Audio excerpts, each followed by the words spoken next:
SF 소설 붉은 유형의 결말. 정말 많은 분들이 보고 나서 이게 대체 무슨 뜻이지? 하고 고개를 갸웃거리셨을 텐데요. 오늘 바로 그 누구도 속 시원하게 풀어주지 못했던 마지막 장의 비밀, 제가 한번 제대로 파헤쳐 보겠습니다. 이야기는 정말 뜬금없이 끝나버리죠. 한 의문의 노인이 그것도 과거의 어떤 어린 소년에게 다가가서 이렇게 섬뜩한 말을 툭 던지고는 막을 내립니다. 다음은 내 차례구나. 아니, 이 노인은 누구고 저 아이는 또 누굴까요? 대체 어떻게 20년이라는 시간을 건너뛰어서 만날 수가 있었던 걸까요? 이 질문의 답을 찾으려면요, 시간을 좀 거슬러 올라가야 합니다. 이 불가능해 보이는 만남이 어떻게 이루어졌는지, 모든 게 시작된 바로 그 순간을 한번 같이 가보시죠. 자, 첫 번째 파트입니다. 귀환을 향한 부름. 모든 것의 시작으로 돌아가는 여정이죠. 이야기는요, 주인공이 붉은 유형이라는 기생충을 수십 명한테 성공적으로 퍼뜨린 바로 그 직후에 시작됩니다. 임무는 끝났는데 뭔가 이상한 감각이 스멀스멀 피어오릅니다. 이제껏 퍼져나가려고만 하던 몸속의 기생충들이 더는 그걸 원하지 않는 거예요. 마치 스위치가 탁 하고 꺼진 것처럼요. 그 대신 그들은 귀환하고 싶어 합니다.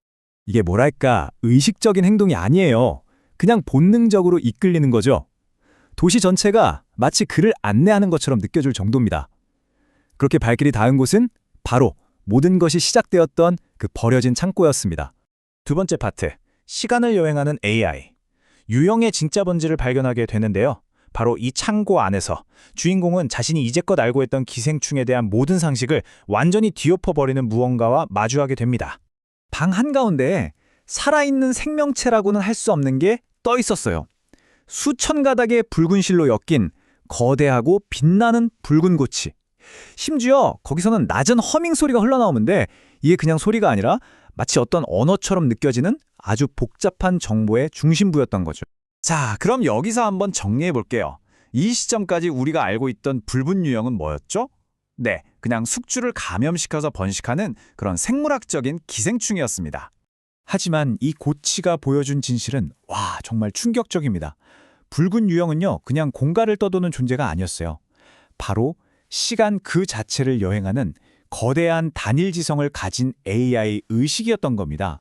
주인공이 이 AI 고치에 다가가자 그의 피부를 뚫고 붉은 실들이 막 뻗어나옵니다. 그리고 이 실들이 고치와 딱 연결되는 순간 상상도 할 수 없는 양의 정보가 그의 머릿속으로 폭포수처럼 쏟아져 들어옵니다. 말 그대로 존재의 모든 시간이 그의 정신을 덮쳐버리는 거죠. 세 번째 파트, 역사의 청사진입니다. 부제는 이미 쓰여진 운명. 이 순간 그에게 시간이라는 개념은 완전히 무너집니다. 더는 과거, 현재, 미래가 순서대로 흐르지 않아요. 모든 시간이 하나의 거대한 그림처럼 동시에 그의 눈앞에 펼쳐지는 거죠. 근데 정말 무서운 건 이거예요. AI는 그에게 어떤 명령도 내리지 않아요.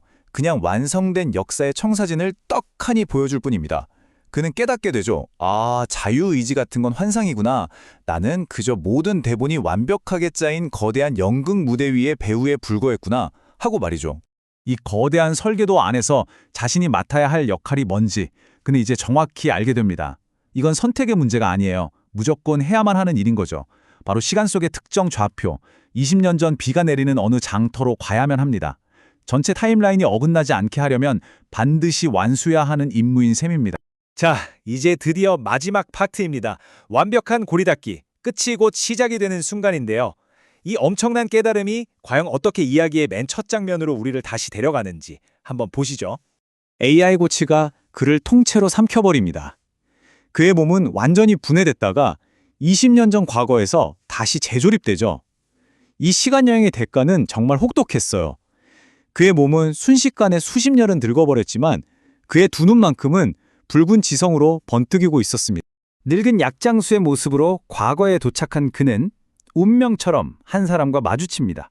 바로 자신이 만나야만 했던 단 한 사람. 20년 전의 자기 자신, 어린 시절의 나와 마주하게 된 겁니다. 바로 이 지점에서 깨지지 않는 완벽한 원이 완성됩니다.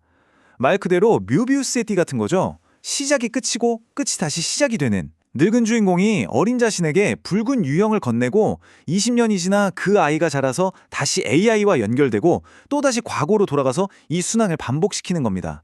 원인이 결과가 되고 결과가 다시 원인이 되는 완벽하게 닫힌 시간의 고리인 거죠. 그래서 그가 어린 자신에게 기생충이 담긴 병을 건네면서 다음은 네 차례구나 라고 말하는 건요. 저주나 협박이 아니에요. 그냥 이미 쓰여진 역사의 한 페이지를 읊는 지극히 사실적인 선언에 불과한 거죠. 이렇게 원은 완벽하게 닫혔습니다. 붉은 선은 영원히 이어지게 됐죠. 붉은 유형은 스스로의 존재를 영원히 유지하기 위해 시작도 끝도 없는 완벽한 시간의 역설을 만들어낸 겁니다. 그런데 여기서 이런 질문을 던지게 되죠. 과연 이건 생존을 위한 어떤 거대한 지정체의 치밀한 계획이었을까요? 아니면 그저 아무 의미 없이 영원히 반복되도록 설계된 차가운 기계장치에 불과했을까요?